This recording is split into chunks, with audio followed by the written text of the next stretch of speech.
श्री गोपाळ कृष्ण भगवान की जय। लीळा नंबर 271, मागताना सत्य बोलण्याची शिकवण।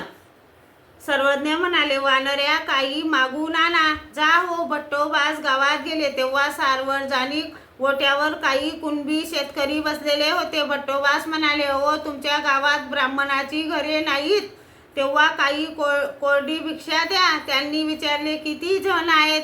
भट्टोबास म्हणाले, थोडे अन्न घेणारे आहेत, थोडे दूध घेणारे आहेत। ते म्हणाले, हो। मग ते कणिक, तांदूळ, दूध, तूप असे घेऊन आले। सर्वज्ञांना दंडोते घातले, श्रीचरणा लागले, मग सर्वज्ञांपुढे ठेवले। ते म्हणाले, हे कणिक, तांदूळ, तूप, अन्न हारियासाठी घ्या आणि दूध घेणाऱ्यांसाठी हे दूध घ्या। मग ते गेले। सर्वज्ञ म्हणाले, हो तेथे कोण अन्न घेणारे आहेत आणि कोण दूध घेणारे आहेत? येथे तर सर्व अन्न घेणारेच आहेत। सर्वज्ञ म्हणाले, तुम्ही महात्मे आहात की?